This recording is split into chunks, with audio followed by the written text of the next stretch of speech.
오늘 아침을 여는 말씀은 로마서 4장 1절에서 2절까지 말씀입니다.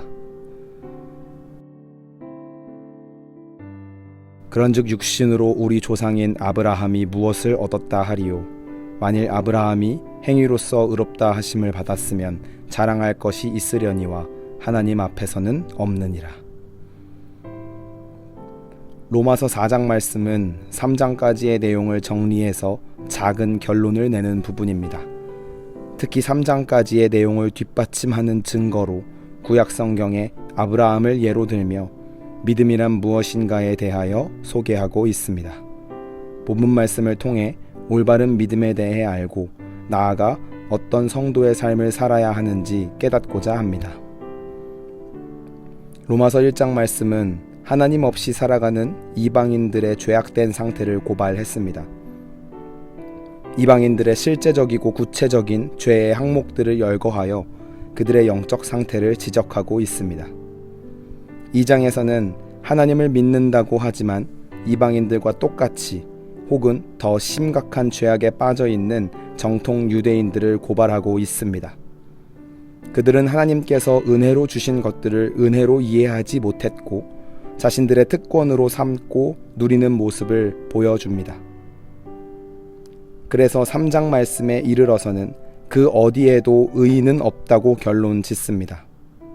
그러나 율법이나 행위와 상관없는 한 의가 나타났고 그 의는 율법과 선지자들로부터 증거를 받은 것이며 곧 그리스도로 말미암아 주시는 하나님의 은혜임을 말했습니다. 그리고 4장 말씀에 들어서면서 이스라엘 민족의 복의 근원인 아브라함을 예로 들며 믿음이 무엇인지에 대해 설명하고 있습니다. 특히 아브라함이 의롭다 여김을 받은 경위를 말하며 자신의 주장을 견고하게 하고 있습니다. 먼저 아브라함은 행위로 의롭다함을 받지 않았습니다. 이 땅에 존재하는 모든 종교들의 일관된 주장은 행위를 통해 의롭다함을 받는다는 것입니다. 그래서 많은 사람들이 무거운 짐을 지고 고행의 길을 오르기도 합니다. 그러나 아브라함은 자신의 아버지와 함께 우상을 팔고 섬기던 때에 하나님께서 찾아오셔서 그를 축복하시고 의롭다 칭해 주셨습니다. 또한 아브라함은 할례로 의롭다함을 받지 않았습니다. 창세기 15장에서 하나님은 아브라함을 의롭다고 칭하시고 인정하시는데 이후 17장에 가서야 할례를 받고 이삭을 낳습니다. 즉 의롭다 칭함을 받은 것이 먼저입니다.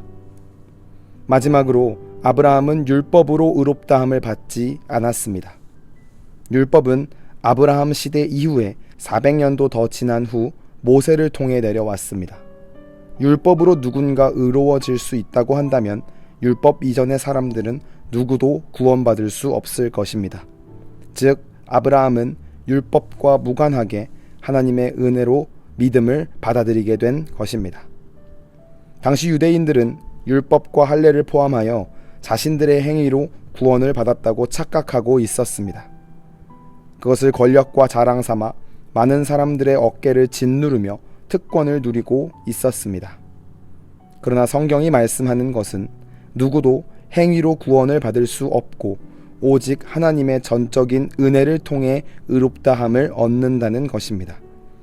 하나님은 우리의 행위에 근거하여 판단하는 것이 아니라 당신 자신의 거룩하심과 신실하심을 근거로 우리를 의롭다 하신다는 것입니다. 오늘 말씀을 통해 중요한 사실을 깨달아야 하겠습니다. 성도는 행위로 구원을 얻는 존재가 아니라는 것입니다.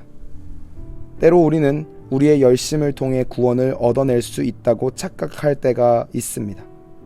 그러나 구원은 하나님의 전적인 은혜로 이루어지는 놀라운 사건입니다.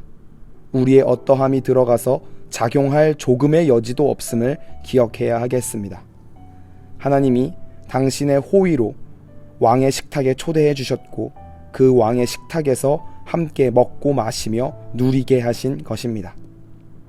그렇기 때문에 성도는 우리의 행위에 대하여 자랑할 것이 없음을 기억해야 하겠습니다. 성도가 나눔을 한다면 하나님의 은혜로 비롯된 것이고 성도가 헌신하고 봉사한다면 그 또한 은혜에 잇대어 일어난 일입니다. 이 외에도 어떤 일을 하더라도 성도는 자랑하거나 드러내서는 안 됩니다.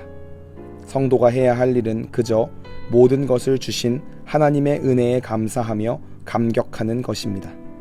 나아가 덤으로 얻은 이 생명이 닿는 그날까지 주님을 위해 헌신하며 하나님 나라의 확장을 위해 힘쓰는 것입니다. 믿음을 통해 얻은 선한 마음과 행실을 흘려보내는 것이고 아무것도 아닌 존재에게 허락하신 은혜를 그저 감사하는 마음으로 전하는 것입니다. 이것이 교회와 성도의 본질입니다. 오늘 하루를 살아가시면서 우리에게 주신 하나님의 은혜에 감사하고 감격하며 우리의 행위를 자랑하는 것이 아니라 모든 것을 허락하신 하나님 한 분을 자랑하는 귀하고 복된 삶을 살아가시길 소망합니다.